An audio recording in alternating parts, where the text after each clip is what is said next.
क़ाला रसूलुल्लाह सल्लल्लाहु अलैहि वसल्लम इन्नमल अमालु बिन्नियात। रसूलुल्लाह सल्लल्लाहु अलैहि वसल्लम ने फरमाया, अमाल का दारोमदार नियतों पर है। क़ाला रसूलुल्लाह सल्लल्लाहु अलैहि वसल्लम अद्दुआ मुख्फुल इबादत। रसूलुल्लाह सल्लल्लाहु अलैहि वसल्लम ने फरमाया, दुआ इबादत का मग़ज़ है। क़ाला रसूलुल्लाह सल्लल्लाहु अलैहि वसल्लम अल उलमा वरसतुल अंबिया। रसूलुल्लाह सल्लल्लाहु अलैहि वसल्लम ने फरमाया, उलमा अंबिया के वारिस हैं।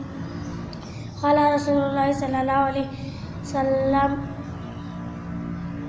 अल ख़मरु जुमाउल इस्मी। रसूलुल्लाह सल्लल्लाहु अलैहि वसल्लम ने फरमाया, शराब नौं का मजमुआ है। क़ाला रसूलुल्लाह सल्लल्लाहु अलैहि वसल्लम अना ख़ातिमुन नबिय्यीन ला नबी बादी।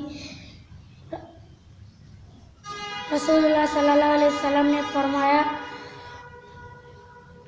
मैं आखिरी पैगम्बर हूँ, मेरे बाद कोई नबी पैदा न होगा।